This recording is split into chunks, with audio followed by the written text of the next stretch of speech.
The problem with all of these laws of power in their original form, in the 48 laws of power, is that they're written as kind of a love letter or a letter of solidarity and support for the devil inside of all of us. There is a devil inside of all of us.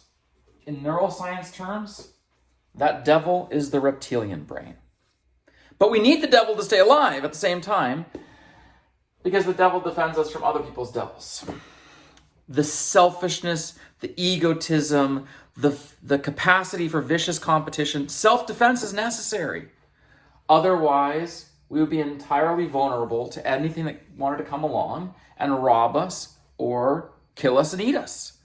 We need that brainstem to stay alive.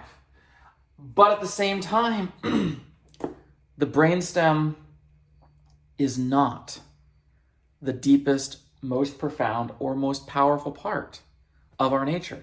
In cynicism, we can look at the world as just one endless competitive battlefield, and we can think we're smart in the reality, the cruel reality of life, and there is some truth to that. But we have these other very complex parts of the brain for a reason. The limbic system with the social emotional complexity and the ability to form strongly cooperative relationships, and the cerebral cortex to really develop our understanding of ourselves and reality. So if we're going to go deeper, and we're going to upgrade the first law of power to law 101, I would like to call it, then we're going to have to become better masters of our human nature. And that is what Robert Greene himself, in other books, written in a more serious tone, like his Laws of Human Nature or Mastery, that's what he himself tells us. He himself tells us in these other books, starting with the Laws of Human Nature, that these competitive laws, that where you're only out for yourself, they are of very limited use, and they're not your greatest power. And mostly learning these laws is only useful as a defense strategy when you can identify other people using these laws against you. I will bring some narrative into my discourse after this video in writing, illustrating somebody using some of the first laws of power against me. The first 4 laws of power are never outshine the master, never put too much trust in friends, learn to use enemies, conceal your intentions, and always say less than necessary. Those laws are really the laws of that hungry, egotistical lone wolf, just trying to get theirs and not, arouse too much suspicion, kind of sneaky and aggressive. Those first four laws we're going to categorize as the 100 series.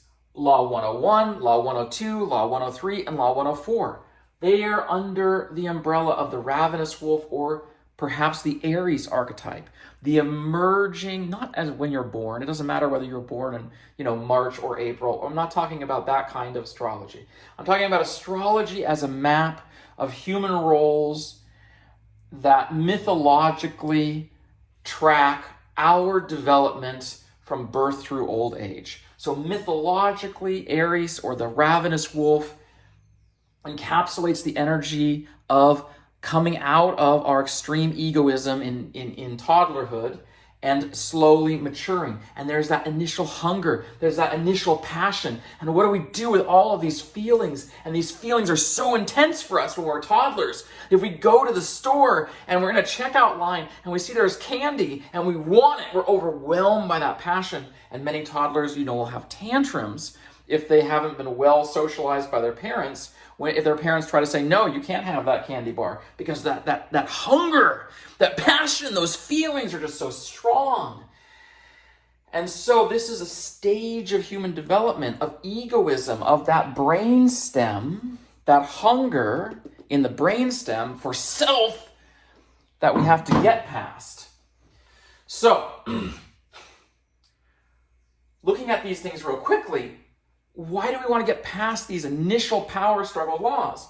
Well, he says, Robert Greene, in The Laws of Human Nature, page 8, the laws will empower you to take on and outthink the toxic types who inevitably cross your path and who tend to cause long-term emotional damage.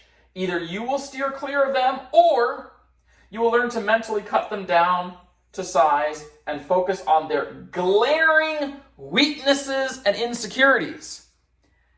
If we are only practicing the fear-based, ego-based, hyper-competitive 48 laws of power, joke is on us. They are full of glaring weaknesses and insecurities. Constant distrust of others is a glaring weakness and an insecurity. Higher laws of power on the higher levels of the brain, on the cortex, is a development of our own abilities to manage ourselves and manage reality around us, and with the help of the limbic system, manage healthy, growing, developing bonds of trust with other people. All right, so in Mastery, taking a few pieces from pages 1 through 3 in the introduction of Mastery, Robert Greene explains, there exists a form of power and intelligence that represents the high point of human potential. It is the source of the greatest achievements. Let us call this mastery, he says. Our degree of knowledge, experience, and focus is so deep that we can now see the whole picture with complete clarity. We have access to the heart of life, to human nature and natural phenomena. All right, so let's look at this whole picture, all right? The whole picture is that we can approach each of these situations described in the 48 Laws of Power, looking at it through whether we're going to play a zero-sum game where there can only be one winner, there can only be one master, okay?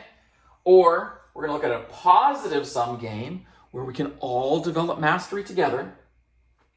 Or we're going to look at a negative-sum game where we're both going to lose the potential to sharpen our mastery skills.